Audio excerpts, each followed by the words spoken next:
Welcome back to another video. Today we are in the Halloween Cup and let's try out this team. So we're going to be using the Wigglytuff in the lead paired with the Shadow GoLurk and the Drifblim in the back. Alright, Shadow GoLurk here, it's going to be kind of a neutral matchup. We're going to do a lot of fast move pressure, then we're going to switch out into the GoLurk.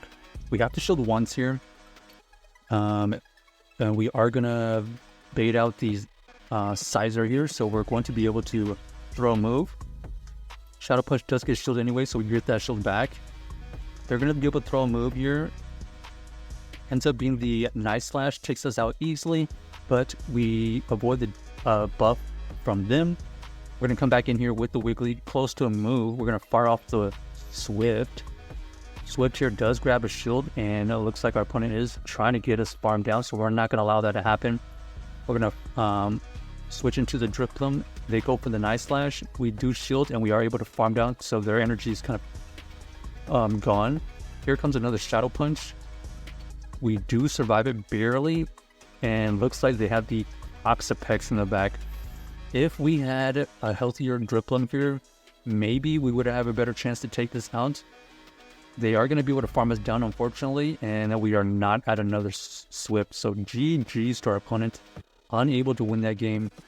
In hindsight, probably just should have stayed in versus that GoLurk. That GoLurk actually got him tremendous value, getting off 2 Shadow Punches, and ended up costing us a bunch of health on our backline. So in hindsight, probably should have stayed and taken out.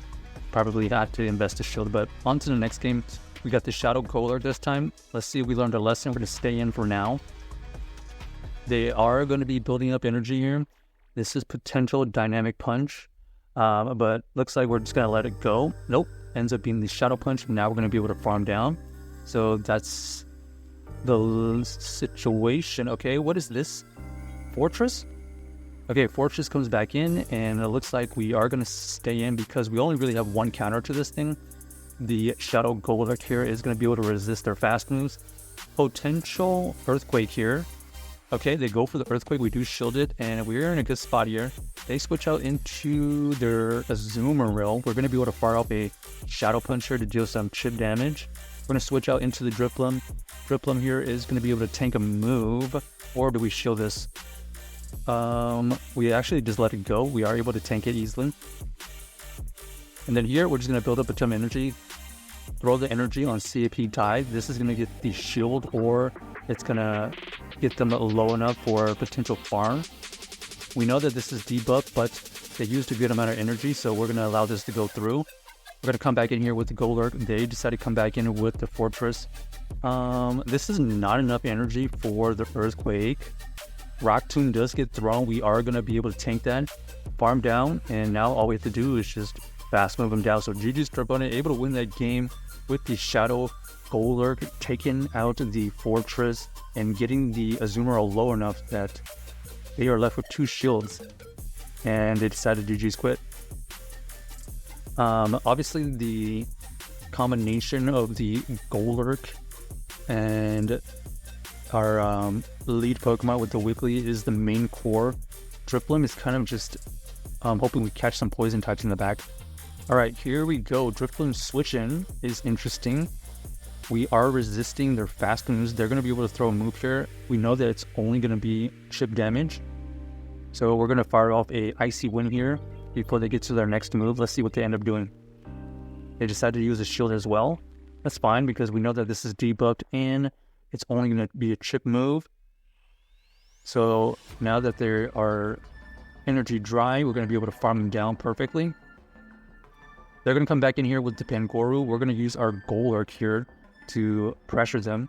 We do have 2 shields to use, but we're going to let the first one go because we can survive it. Ooh, we get sniped by the Giratina in the back. Okay, so Giratina in the back here. Going to come in with the Wiggly easily. We're going to fire off an Icy Wind here on good timing. This Icy Wind will get a shield, or it's going to get some heavy damage, but our opponent does elect to let it go.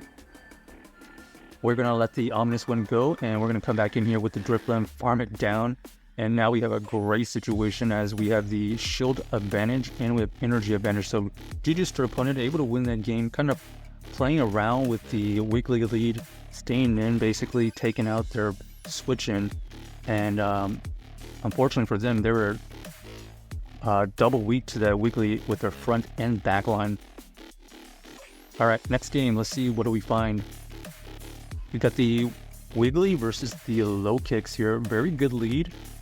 They switch out into the Clogsire. We're going to go into our GoLurk. This is the matchup where we want it. We're going to be able to fire up a Shadow Punch here. This Shadow Punch will get some good and neutral damage. They are a potential Earthquake. We are going to shield it once. Okay, and then this is the farm down. Oh, actually, they actually get to another move, so we're going to let this one go. Ends up only being the Sludge Bomb. And then we see the low kicks come back in, so we're going to apply full pressure here, going for this Dynamic Punch. This is going to get the shield or some huge damage. They decide to shield it once, but we're going to have another answer for this. They switch out into the Toxapex, and unfortunately for them, we have another hard answer for the backline.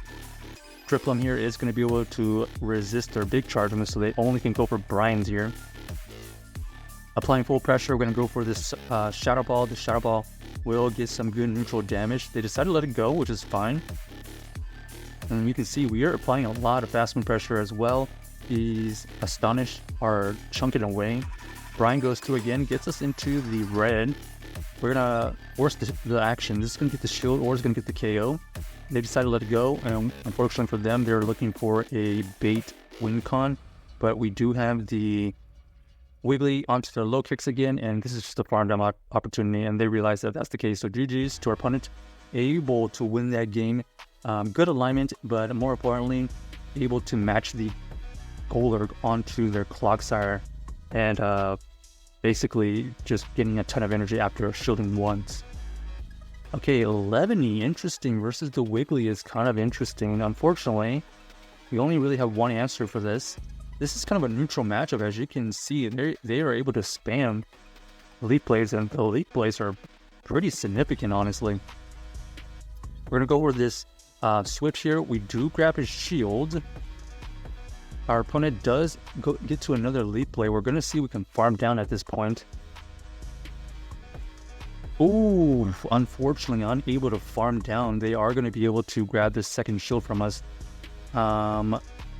Okay, they definitely don't want to see this Wiggly in the back. We do a lot of charm damage. We rather take the charm damage than the charge move. So we're gonna unfortunately be without any shields, trying to get this Greninja low enough. So and they get the boost. Wow, so unfortunate. This is unfortunately going to pretty much KO us. Yeah. And unfortunately, they did have a Mana Buzz in the back, so it was going to be a tough backline. So check out this team if you haven't already, and let us know if you enjoyed the video.